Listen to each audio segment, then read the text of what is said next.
लड़के की बात सुनकर बुजुर्ग कपल को क्या हुआ देखें।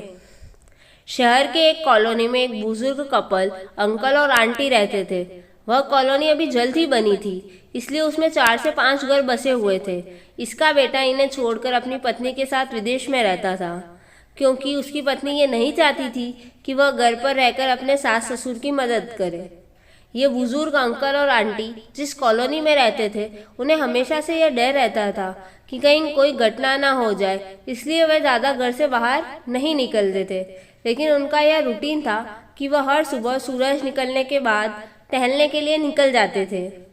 एक दिन दोनों रोज की तरह ही सुबह को टहलने निकले थे। उन्होंने देखा कि एक लड़का तेजी से साइकिल चलाता हुआ जा रहा है और उस साइकिल के पीछे एक फावड़ा बंधा हुआ था, लेकिन उन्होंने ज़्यादा ध्यान नहीं दिए और चले गए।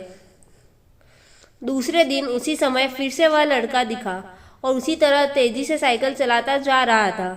इसी तरह तीसरे और चौथे दिन भी वह लड़का दिखा। 5वें दिन आंटी जी ने अंकल जी से पूछा कि ये लड़का हर रोज सुबह इसी समय तेजी से साइकिल चलाते हुए जाता है। मुझे लगता है कि कुछ गड़बड़ है। कहीं ये लड़का कोई गलत काम करने तो नहीं जा रहा है। लेकिन अंकल जी ने मना कर दिया कि जा रहा होगा कहीं, हमें क्या। परंतु आंटी जी बोली, हमको देखना चाहिए कि हमारी कॉलोनी में कोई गड़बड़ तो नहीं।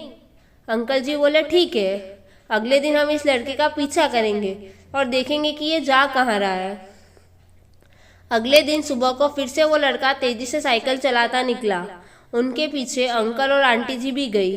उन्होंने देखा कि थोड़ी दूर जाने के बाद वह लड़का एक पेड़ के पास साइकिल खड़ी कर दी। उसी पेड़ के पास थोड़ी सी खाली जमीन पड़ी थी और उसे वो खोदने लगा। अंकल और आंटी जी कुछ देर तक देखते रहे कि ये लड़का क्या कर रहा है, लेकिन लड़का जमीन खोदे जा रहा था। कुछ देर बाद उन्होंने लड़के से पूछा कि आप ये जमीन क्यों खोद रहे हो। लड़के ने मुस्कुराते हुए कहा कि अंकल जी, मैं आप दोनों को रोज देखता हूँ, लेकिन आपको मुझसे डरने की जरूरत नहीं, और यहाँ जमीन इसलिए खोद रहा हूँ कि मेरी नई नई नौकरी लगी हुई है। अंकल ने पूछा, कहाँ नौकरी लगी है? ऐसा कौन सा काम है जिसमें जमीन खोदनी है? लड़के ने कहा, मैं बड़े दिन से बेरोजगार था, फाइनली मुझे फार्म हाउस में काम मिला है और उन्हें ऐसे लड़के की ज़रूरत है जिसे काम करने का अनुभव हो, और मेरे पास कोई भी अनुभव नहीं है। इसलिए मैं रोज़ यहाँ फावड़ा लेकर आता हूँ और ज़मीन खोदने की प्रैक्टिस करता हूँ, ताकि जैसे ही नौकरी पर काम शुरू हो उसमें हमें निकाल ना दिया जाए। इसलिए रोज़ाना मेहनत कर रहा हूँ, कोशिश कर रहा हूँ।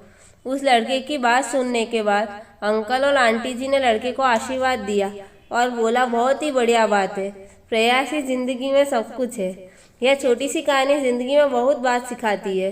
तो अगर हमें सक्सेस होना है तो सक्सेस के लिए सबसे ज़रूरी चीज़ है कि हमें लगातार मेहनत, कोशिश और प्रयास करनी होगी, तभी हम जीवन में सफल होंगे। Thank you.